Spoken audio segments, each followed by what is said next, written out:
Hello guys, you might have seen this video of a man orbiting a magnet around another using strings, as I'm showing you now. This is, as you guessed it right, Action Lab, who has nearly 5 million subscribers. So he also performed one more experiment using two ball magnets, and he tried to orbit it around each other, and from that he concluded that it is not possible to orbit two magnets around each other because of certain reasons. Yeah, and the two reasons he had mentioned, I'm completely agreeing with it, but partially because I have tried the same thing using disc magnets and I found some completely different result. I found them to kinda orbit around each other. So you might be wondering what is correct. So I disagree with him. Yes, he's partially right. So I'll show you the video where he performs the first experiment in his video. So this is a clip of that video. Let's see if I can get this to work. I'm just going to set one here and then I'm going to throw the other one at it and see if it has enough centrifugal force as it goes by that they'll just kind of orbit around each other. Whoa. So I hope you have seen the clip where he tries to throw a ball magnet around another ball magnet, he collides them and he tries to orbit each other, but he cannot do it. And he gave two reasons, which I'm going to show you now, which is mentioned in this video. So yeah, these are the two reasons which he has mentioned in his video. So let me show the clips of that part too. The reason this isn't working is because magnets are a dipole, as opposed to a gravitational field, like a gravitational body, which is a monopole, which means that the field extends out in all directions equally. But for a dipole like magnets, the magnetic field looks like this.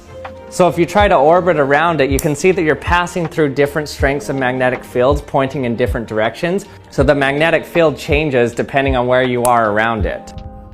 Yeah, so the first reason he mentioned was dipole nature of magnets, which he is right completely. Magnets are dipole, unlike gravity, which are unipoles. Gravity has only one nature, attraction, but magnets can repel and attract another magnets. Gravity does not do that. So how can we cause an orbit around such force? And this is also because the distribution of field is different. But if you put this south pole or north pole in the down direction, like in this in the part of the surface, that's why this magnets come in handy, because one of the part is surface in the surface, one is in the top. But we are only using the four surfaces, like the walls of the magnet for the experiment, because these are uniformly polar because they all are same poles and they are matching with either first the top pole or the second bottom pole. So if we take one more disk magnet with an opposite pole, they would behave like gravity. They would behave like unipolar, but they are actually dipole. This is the solution of the first problem. One more point, I took disk magnets because spherical magnets, their poles are at one hemisphere and other pole at other hemisphere. Bar magnets are like in the linear form, while horseshoe, they are pointing in the same direction. So cylindrical magnets are also one of the best, are compatible for this experiment along with disk magnets. So I have also performed an experiment which I'm going to show you at the last of the video. Before I'm going to show you the probability, how many trials I have done, and also at the last I have a small request from Action Lab, so that also I mentioned later. So the second reason which he has mentioned is this.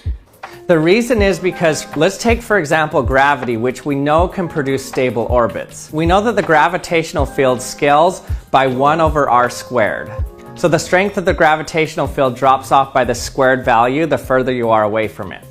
It turns out if you deviate from 1 over r squared just a little bit, it changes the stability of the orbits a lot. For example, in this graphic, the black ball has a force that scales by 1 over r squared, the purple one is 1 over r to the 1.9, and the orange one is 1 over r to the 2.1. So a force that scales by 1 over r squared can produce stable, closed orbits. By stable, it means that they'll stay in orbit forever, and closed means that they stay in the same path. But the problem is, for forces that scale by 1 over r cubed, like the magnetic force, you can't produce a stable orbit. So the answer is no, you can't get magnets to stably orbit around each other. Yeah, he has talked about 1/r cube and how that affects the stability of the orbit. He is right again, but partial, because it's like 1/r cube is for magnets and this is for gravity. This is for gravity, magnets. But gravity, it is easier to orbit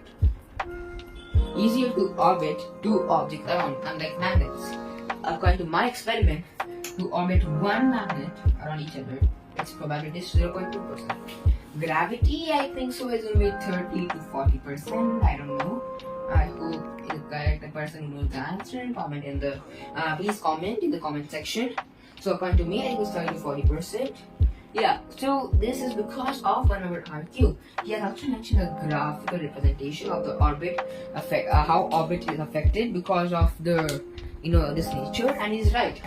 And he also mentioned that there is a precession of an orbit, and he's right about that. So that's not a stable orbit, but that's still an orbit. So we can have one orbit around a magnet, around a magnet, from a magnet, small magnet around a big magnet, and like in this first experiment, he orbited two small magnets. I mean, identical mass or size planets.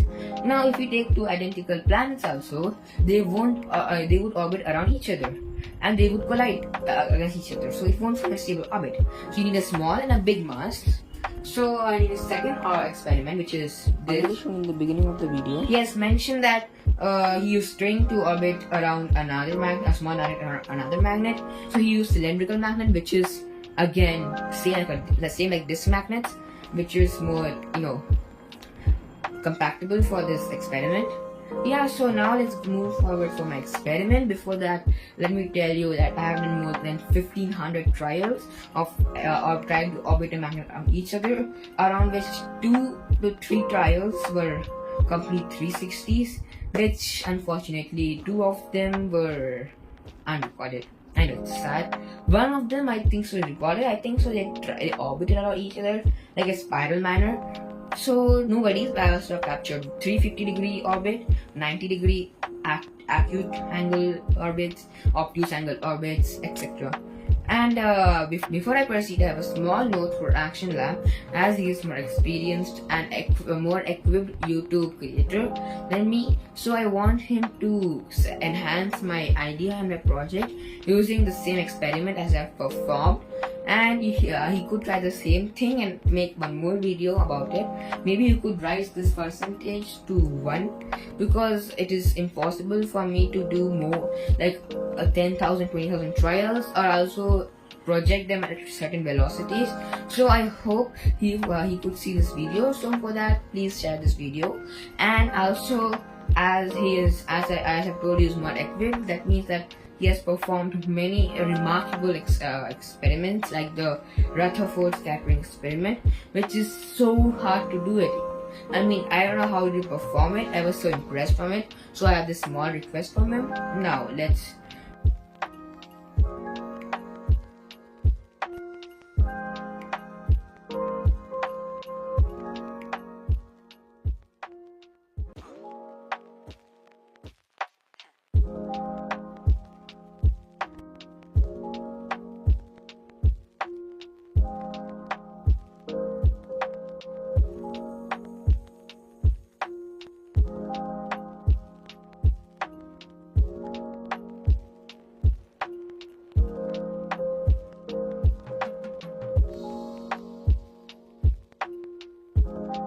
Thank you for watching. If you have any query, feel free to put it down in the comment section. Bye bye.